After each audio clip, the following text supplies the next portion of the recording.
নমস্কার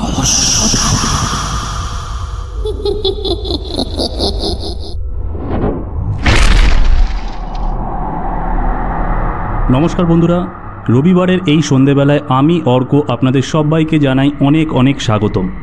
আজকের এই ঘটনাটা একটা সম্পূর্ণ সত্যি ঘটনা, যেটা ঘটেছিল আমারই বন্ধুর মামাতো ভাই অখিলের সঙ্গে। এই ঘটনাটা যতটা না ভৌতিক, তার থেকেও বেশি রহস্যময়। তাই আমি চাই এই ঘটনাটা শোনার পর আপনারাই বিচার করুন যে ঘটনাটা কতটা ভৌতিক।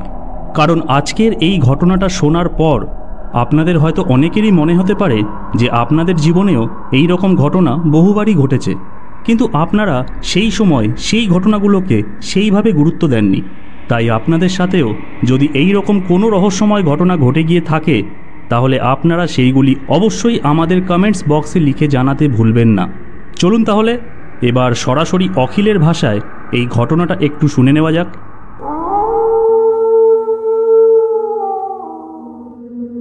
আমার নাম অখিল সামন্ত,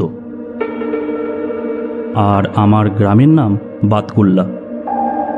কিন্তু আমার বাবার চাকরির সূত্রে আমরা সবাই কলকাতায় থাকি, আর আমিও কলকাতারই স্কুলে পড়াশোনা করি। এই কারণেই আমাদের সবারই গ্রামে খুব একটা বেশি যাওয়া হয় না।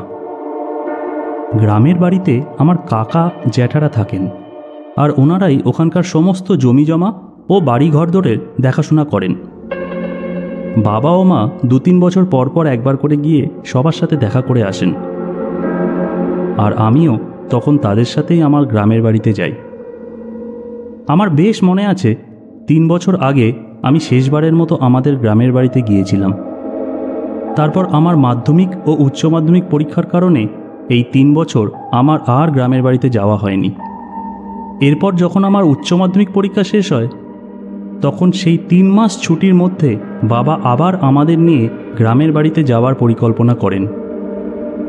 এরপর বাবা কিছুদিনের জন্য অফিস থেকে ছুটি নেন। তারপর একদিন আমরা সবাই মিলে বাবার গাড়ি করে গ্রামের বাড়ির উদ্দেশ্যে রওনা দিলাম। সেই দিন বাবাই গাড়ি চালাচ্ছিলেন। আমরা যখন মাঝ রাস্তা পর্যন্ত পৌঁছাই, তখন বেলা প্রায় শেষের দিকে। রাস্তার একপাশে গাড়ি থামিয়ে বাবা, মা আর আমি একটা চায়ের দোকানে গেলাম, আর সেখান থেকে বাবা মা চায়ের অর্ডার দিয়ে একটু চা খেলেন, আর আমি কেক ও বিস্কুট খেয়ে একটু জল খেয়ে নিলাম। এরপর যখন বাবা সেই চায়ের দোকানের লোকটার সাথে কথা বলতে বলতে সিগারেট টানতে লাগলেন, তখন আমি আর মা গাড়িতে এসে বসে বাবার জন্য অপেক্ষা করতে লাগলাম। এমন সময় একজন বয়স্ক মতন লোক হঠাৎ কোথা থেকে যেন আমাদের গাড়ির জানলার সামনে এসে উদয় হলেন। লোকটা এসে দাঁড়িয়ে কিছুক্ষণ আমাদের দিকে তাকিয়ে রইল, আর লোকটার সেই চোখের চাহনি দেখে আমার বুকের ভিতরটা কেমন যেন একটু ছ্যাঁত করে উঠল। লোকটার চোখের সেই দৃষ্টিটা কেমন যেন স্থির ছিল, ঠিক যেন মাছের চোখের মতন। আমার মা কিছু বলার আগেই হঠাৎ করেই সেই লোকটা আমার মাকে উদ্দেশ্য করে বলে উঠলেন, কিরে, অনেক দিন পর এ গ্রামে আসলি তোরা? সাবধানে থাকবি কিন্তু। সন্ধ্যের পর এখানকার রাস্তাঘাট একদম ভালো নয়। অনেক খারাপ জিনিস ঘুরে বেড়ায় এই রাস্তার উপর, তাই অনেক সাবধানে থাকবি। এইবার আমি ও মা সব কিছু ভুলে ওই বয়স্ক লোকটার দিকে হা করে তাকিয়ে রইলাম। আমার আগে মাই কিছুটা স্বাভাবিক হয়ে সেই লোকটাকে কড়া গলায় বলে উঠল, কি চাই আপনার? মাফ করবেন, আমাদের কাছে আপনাকে দেবার মতন এখন কিছুই নেই, তাই আপনি এখন আসতে পারেন। এইবার লোকটি একটা তাচ্ছিল্যের হাসি দিয়ে মাকে বলল, আমি তোদের কাছে কিছুই চাইতে আসিনি রে মা, আমি শুধু তোদেরকে একটু সাবধান করতে এসেছি। তবে যাবার পথে ওই বুড়ো শিবতলায় প্রসাদের জন্য কিছু দক্ষিণা দিয়ে যাস, তাতে তোদের মঙ্গলই হবে। এই বলে সেই লোকটি হাঁটতে হাঁটতে দ্রুত চলে গেল। এবার আমার মা খানিকটা ঘাবড়ে গিয়ে আমাকে বললেন, হ্যাঁ রে অখিল, কি বললো বলতো লোকটা? ওনার কথাবার্তাগুলো কেমন যেন একটু অস্বাভাবিক রকমের ছিল। আমি হেসে ব্যাপারটা একটু স্বাভাবিক করার চেষ্টা করলাম, আর মাকে বললাম, মা তুমি কিন্তু এ ব্যাপারে বাবাকে কিছুই বলো না। এখানে আমরা অনেক দিন পর এসেছি, বাবা যদি এইসব কথা শোনেন তাহলে কিন্তু উনি একটু চিন্তায় পড়ে যাবেন। আমার কথা মতোই মা আর বাবাকে এই ব্যাপারে কিছুই বললেন না। এবার পুনরায় আমরা আবার আমাদের গন্তব্যের দিকে যাত্রা শুরু করলাম। আমাদের গ্রামের থেকে প্রায় 10 কিলোমিটার দূরে আবারও আমাদের গাড়িটা আর একবার থামাতে হলো, কারণ গাড়ির ইঞ্জিনে একটু সমস্যা দেখা দিয়েছিল। বাবা গাড়ি থেকে নেমে গাড়ির সামনের বোনেটটা খুলে ব্যাপারটা দেখতে লাগলেন, আর এইদিকে আমি আর মা গাড়ির ভেতরে বসে বসে সন্ধ্যের অন্ধকারে বাইরের এই প্রাকৃতিক পরিবেশের সৌন্দর্যটাকে উপভোগ করতে লাগলাম। গাড়ির ভিতর থেকে দুপাশের সুন্দর ঢেউ খেলানো ধানের সারি দেখা যাচ্ছিল। মাঝে মাঝে দমকা হাওয়াতে সেই ধানের শীষগুলো সারিবদ্ধভাবে দুলছিল। খুবই সুন্দর পরিবেশ, দেখলেই যেন মন জুড়িয়ে যায়। আমি এক মনে সেই দিকে তাকিয়েছিলাম। এমন সময়ই হঠাৎ আমার মনে হলো সেই ধানের ক্ষেতের মধ্যে কিছু একটা যেন নড়ে উঠল। সন্ধ্যের এই অল্প আলোতে আমি কি চোখে কিছু ভুল দেখলাম নাকি ঠিক বুঝতে পারলাম না। আমি আবার ভালো করে দেখার চেষ্টা করলাম, এবং এইবার আমি স্পষ্ট দেখলাম ধানের ক্ষেতের মাঝখানে একটা ছেঁড়া কাপড় পরানো কাকতাড়ুয়া দাঁড় করিয়ে রাখা আছে, আর সেটাই আমার চোখের সামনে যেন একটু নড়ে উঠল। শুধু যে সেটা নড়ে উঠল তাই নয়, আমার মনে হলো সেটা যেন নিজের জায়গা পরিবর্তন করলো। আমি একদম হতভম্ব হয়ে গেলাম। আমার মুখ দিয়ে বিস্ময়ের একটা আওয়াজ বেরিয়ে এলো।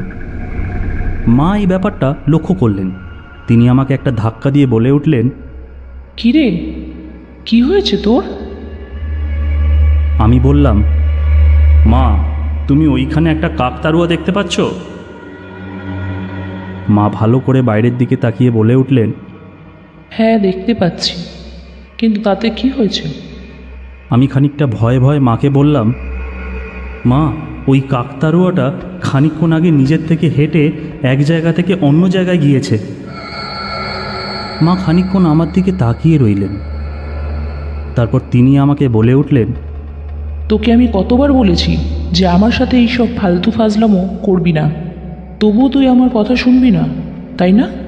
দাঁড়া, বাড়ি চল, আজ আমি তোর বাবাকে তোর ব্যাপারে নালিশ করব।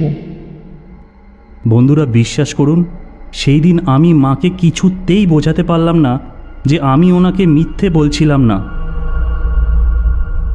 এরপর বাবা গাড়ি ঠিক করে ফেললেন এবং আমরা পুনরায় আবার গ্রামের বাড়ির পথে রওনা দিলাম। আমাদের গ্রামের বাড়ির কিছুটা আগে একটা বড় পুকুরের মতো পড়ে। বাবার কাছে শুনেছিলাম পুকুরটা নাকি আমার ঠাকুরদা কাটিয়েছিলেন। বিশাল গভীর পুকুর ওটা। পুকুরের সামনে অনেকগুলো নারকেলের গাছ আছে। আমাদের গ্রামের বাড়ির সামনের রাস্তাটা যেহেতু সবসময় একদম খালি থাকে, তাই বাবা মোটামুটি একটু জোরেই গাড়িটা চালাচ্ছিলেন, আর এদিকে আমি ও মা গভীর মনোযোগের সঙ্গে সামনের দিকে তাকিয়েছিলাম। পুকুর পাড়ের কাছে আসতেই হঠাৎই বাবা একটু আঁতকে উঠে চিৎকার করে উঠলেন, আর প্রায় সঙ্গে সঙ্গেই খুব জোরে ব্রেক চেপে দিলেন, এবং সাথে সাথেই বাবা গাড়ির ভিতরের লাইট জ্বালিয়ে দিয়ে দেখতে লাগলেন যে গাড়ির মধ্যে আমরা সবাই ঠিক আছি কিনা। এরপর বাবা গাড়ির দরজা খুলে খুব দ্রুত গাড়ি থেকে বেরিয়ে গেলেন এবং বাইরে গিয়ে রাস্তার পাশে দাঁড়িয়ে কাকে যেন একটা খুঁজতে লাগলেন। এই অবস্থায় আমি গাড়িতে থাকবো না নিচে নামবো ঠিক করতে পারছিলাম না। অবশেষে আমি গাড়ি থেকে নামার সিদ্ধান্তই নিলাম। আমি ধীরে ধীরে বাবার পাশে এসে বাবাকে জিজ্ঞেস করলাম, কি হয়েছে বাবা, তুমি এখানে কাকে খুঁজছো? বাবা কিছুটা বিভ্রান্তের মতো আমার দিকে খানিকক্ষণ তাকিয়ে রইলেন। তারপর উনি আমাকে বলে উঠলেন, না রে অখিল, আমার মনে হলো গাড়ির সামনে কেউ যেন দৌড়ে এসে ঝাঁপিয়ে পড়ল। বাবার এই কথা শুনে আমি ও মা অনেকক্ষণ ধরে সেখানে অনেক খোঁজাখুঁজি করলাম, কিন্তু শেষ পর্যন্ত কিছুই না পেয়ে মা বাবাকে বাড়িতে যাওয়ার জন্য বললেন। বাবাও আর কিছু না বলে মায়ের কথা মতন বাড়ির উদ্দেশ্যে রওনা দিলেন। বাড়িতে এসে আমরা যা শুনলাম তাতে করে আমাদের সবারই আক্কেল গুরুম হয়ে গেল।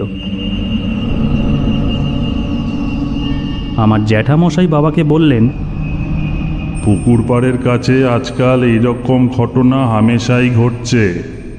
এখনো পর্যন্ত অনেকেই এইরকম ঘটনার সম্মুখীন হয়েছে, বুঝলি? প্রায় অনেকেই দেখেছে যে একটা ছেঁড়া কাপড় পরা মূর্তি গাড়ি, রিক্সা বা মোটরসাইকেলের সামনে হঠাৎ করে ঝাঁপিয়ে পড়ে, কিন্তু গাড়ি থেকে নেমে যেই ওকে খুঁজতে যায় তখন ওকে আর খুঁজে পাওয়া যায় না। আর এই ঘটনার জন্যই রাতের বেলায় ওই রাস্তার মানুষ ও গাড়ি চলাচল অনেকটাই কমে গেছে।